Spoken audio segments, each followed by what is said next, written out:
Welcome to UO Today. I'm Barbara Altman, Director of the Oregon Humanities Center. Our guest today is Suzanne Moore, a book artist, designer, and lettering artist. Moore designs and creates artists' books, broadsides, and limited edition books by combining lettering, painting, and mixed media along with traditional scribal techniques. Moore sees books as interactive places, portable spaces created to transport readers to other places. She uses the book form to explore verbal and visual ideas with the intersections and interplay of word and image. Moore's books appear in private collections throughout North America and Europe, and in institutional collections such as the Pierpont Morgan Library, Harvard University, Wellesley College, the Library of Congress, the University of Washington, and the James S. Copley Library, currently in La Jolla, California. Suzanne is one of 3 American artists illuminating the St. John's Bible, a project based in Wales and led by Donald Jackson. Writing in Calligraphy Review about one of Moore's works entitled Facets of the Diamond, Betty Bright states, "Moore's supreme sense of color and movement find expression on the page surface itself, as a colored background which changes to reflect the meaning of the text as it moves through the book." Moore invents her own architecture of the book, whose levels seem to build upon and down into the page's surface, capturing the poem within the creative timeline of paint. That's the end of the quotation. As part of the campus-wide Year of the Book series, Moore gave a lecture on February 4th, 2010, entitled Manuscript: Historical Roots of the Modern Manuscript Book. She was a guest of the Oregon Humanities Center as the 2009-2010 Colin Rowe Thomas O'Fallon Memorial Lecturer in Art and American Culture. Welcome, Suzanne. Thank you. We've been looking forward to you coming all year, so we're really pleased to have you here. I wanted to jump in with a big question that will get us right to the heart of the matter. So could you give your own insight into how book art is different from other art forms?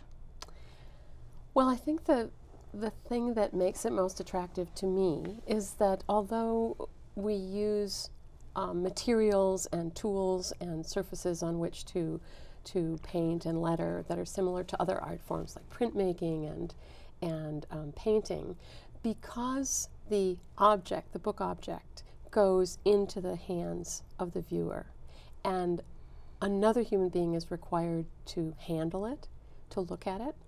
That's something about communicating with a viewer that doesn't happen in other art forms.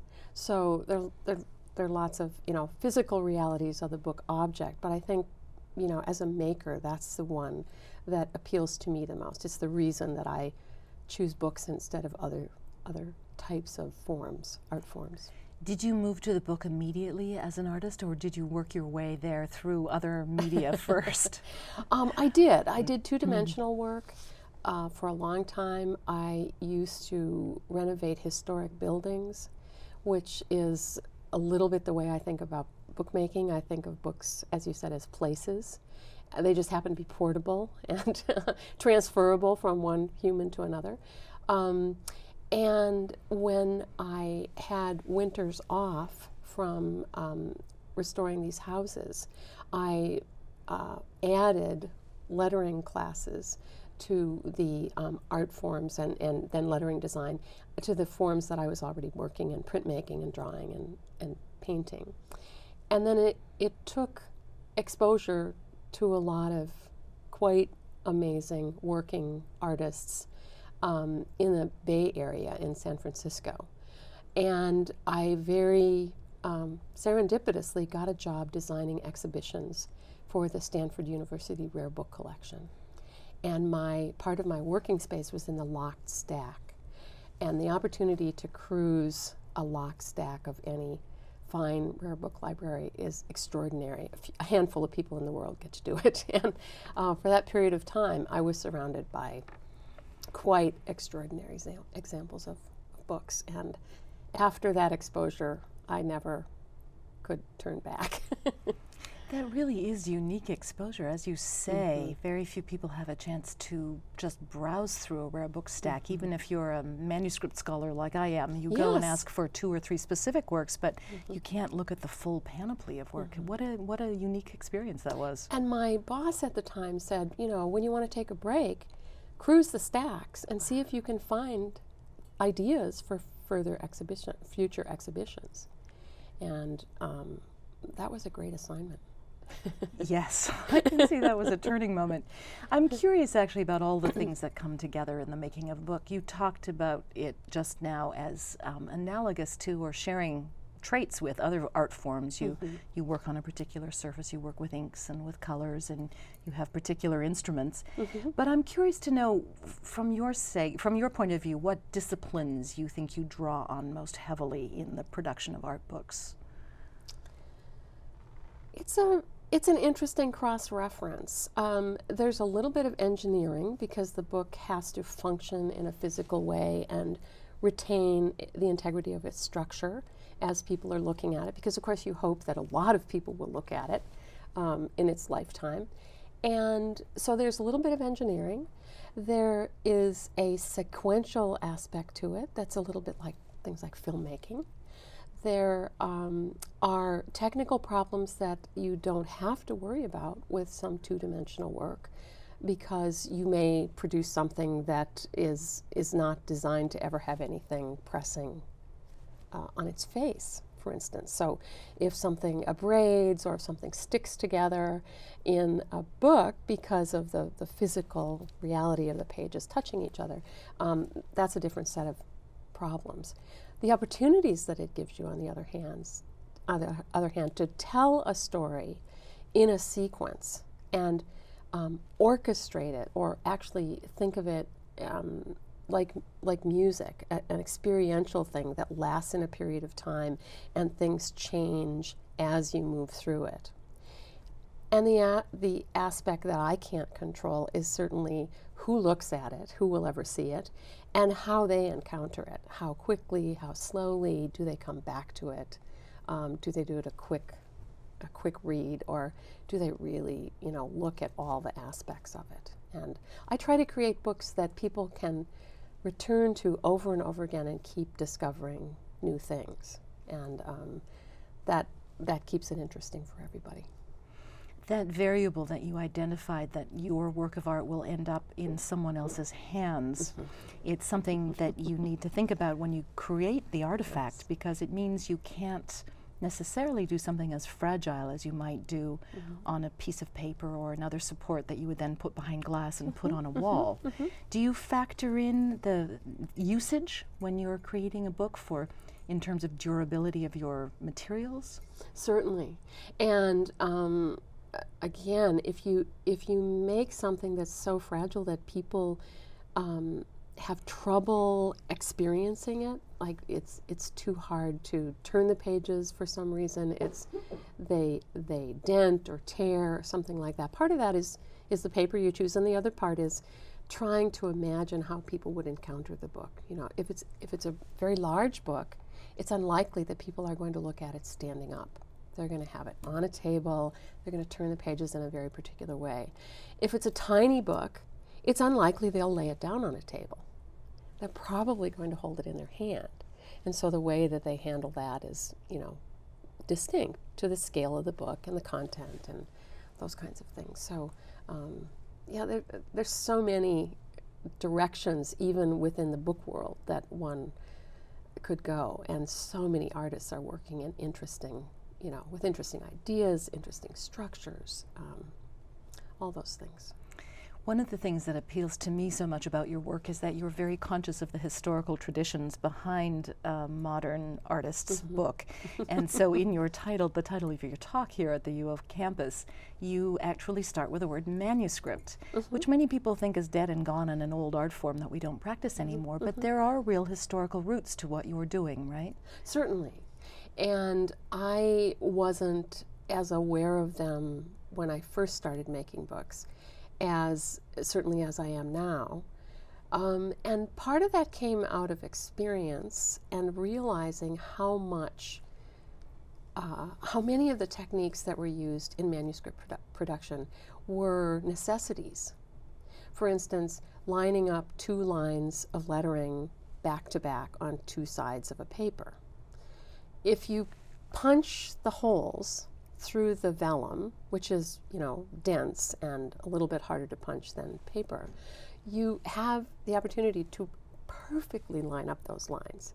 Well, I knew that that's what the scribes did, but it took me a decade to figure out why I should do that. That it made more sense than any other way of trying to rule lines on a piece of paper. So there was so much that they figured out and solved, and for that reason, it's important to take a look at it. And the other part of it is that there are classical design practices that are universal. They're universal cross-culturally, and in the Western Codex, there are beautiful proportions in which books can be designed that are so part of the tradition of bookmaking.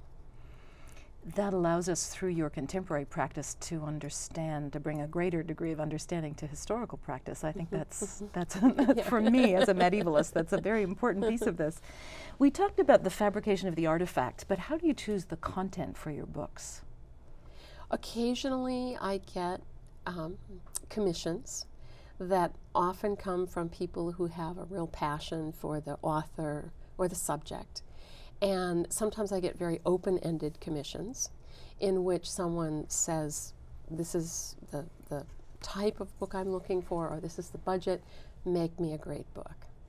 And that's a little harder sometimes when it's a commission than if I have some more guidance. But most of the time I work with texts that I've been introduced to by my own reading or things that have been referred to me, and it's rarely something that I've just encountered. It's more often something that I've found a year, 2 years, 5 years earlier. And it's not that I've been reading it all that time, but I keep going back to it. And if I keep going back to it and finding things that remain appealing, then it gives me the feeling that maybe it's something that would appeal to other people and have some longevity to its text, the content of the text. I know that between 2002 and 2008, you did 4 volumes that are painted and lettered using excerpts from Emerson's early essays. So you do go back to canonical authors who are well appreciated just for their textual properties. Yes. And what's been interesting about showing the Emerson books to people, because we've all read something of Emerson at some time, and there are people that know it so much better than I do, but there was something about this one chapter in his essays called Circles that I kept using in classes.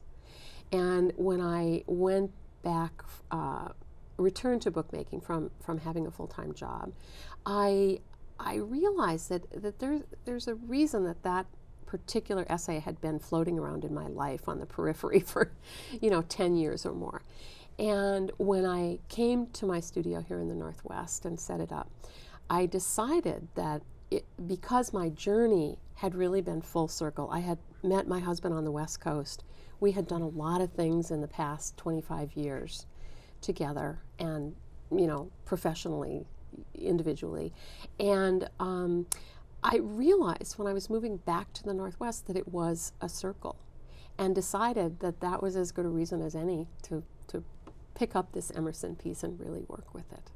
But at the time I thought it would be 1 book, and it ended up being 4 books. I wanted to pick up on your reference to your husband. Your husband is Don Glater, correct? Glaister, I beg your pardon, thank you. And he's a design binder, so he is an artist and an artisan in his own right. And you and he do work together, as you said? Yes, occasionally.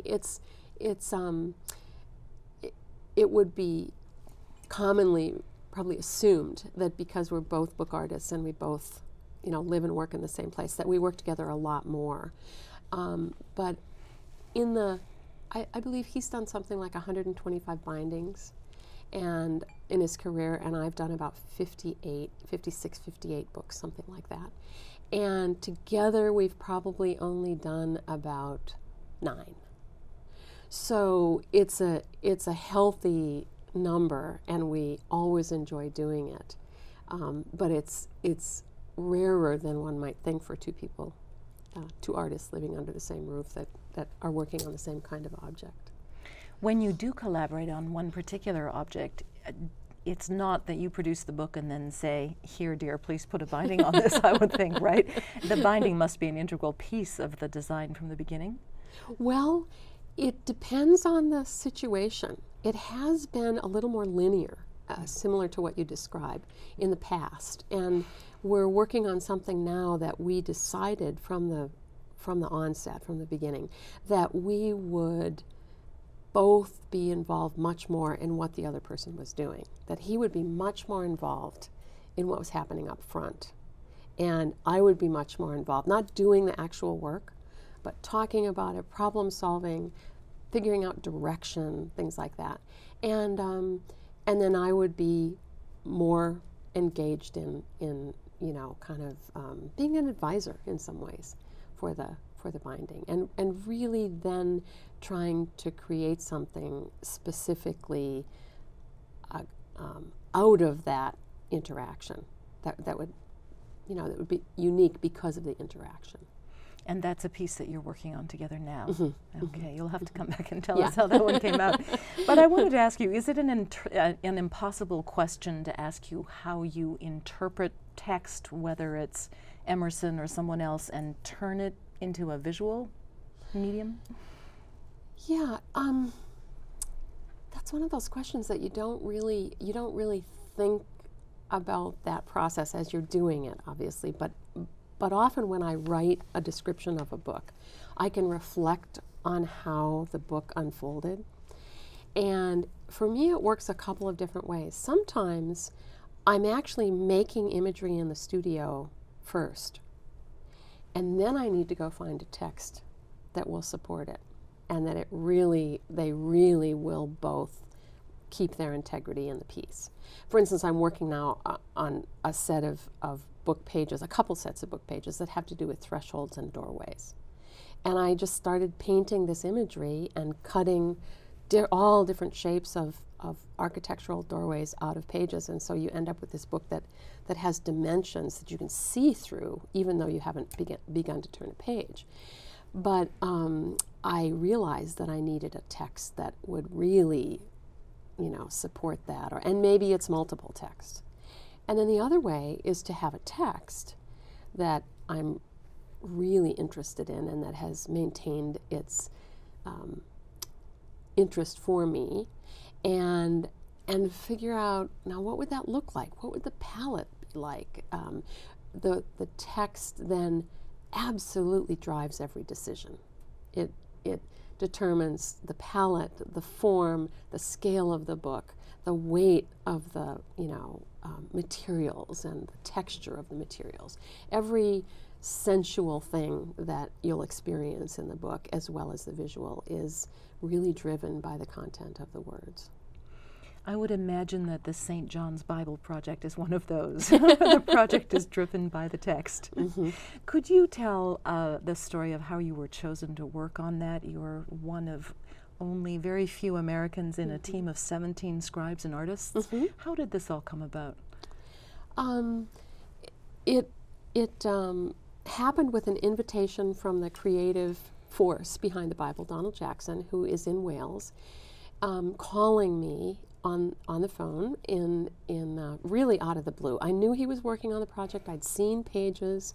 Lots of people in the lettering and book world were very excited about it for many reasons. And Donald had talked to me about it. He said very early on, he said, well, you've made more books than anyone I know. What do you think about this project? And, we had some opportunity for conversation very early on. And it was years before he made this call and said, I have a deadline in a few months. I would like you and your husband, Don, to move to Wales and work with me full time and help me meet this deadline. That I couldn't do. And saying no to a request like that was one of the hardest things I've ever had to do. But luckily, when I said, if there's some other way that I can be involved and keep my full-time job, if that's possible, I would love to be involved. And when I asked him why he chose me, because there were a lot of people in the lettering world that were very interested in working on the project, and I certainly would have been, but I never approached him about it. I asked him why I was the person he called. And he said, when you showed me that book about the Cherokee alphabet, which happened almost 20 years earlier in a friend's apartment in San Francisco, he said, I remember the way that book felt, and that's what I want in this project.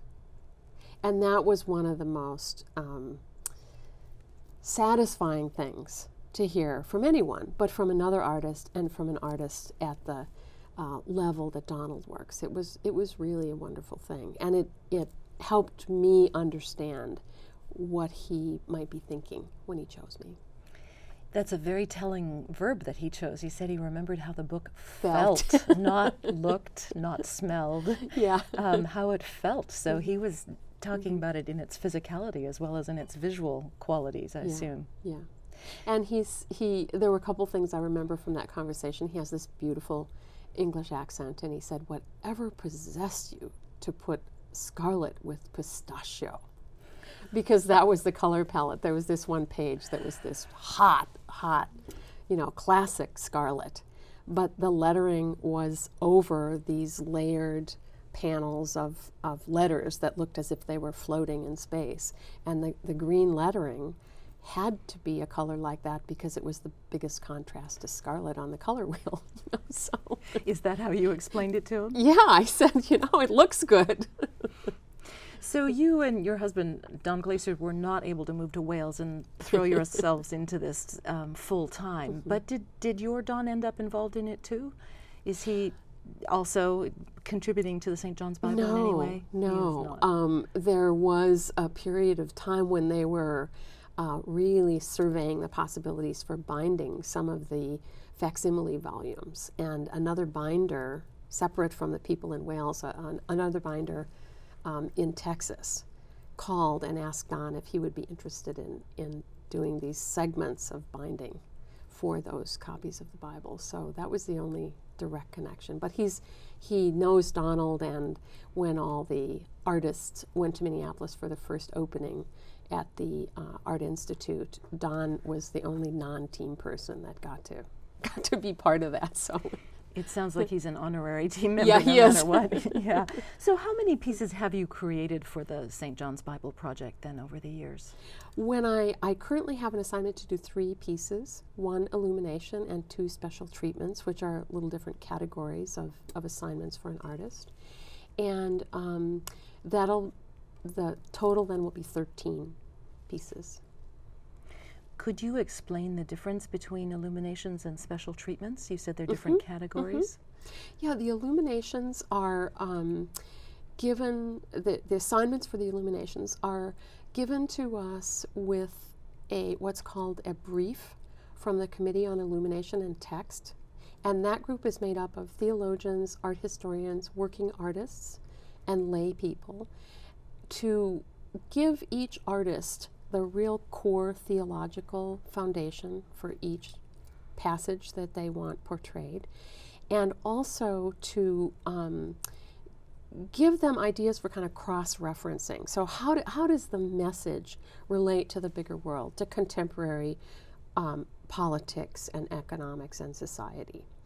And that brief is what we work from to do the illuminations, which do not have to include any lettering at all. They may be composed of lettering. You can choose to do it that way, but there doesn't have to be any text in those illuminations.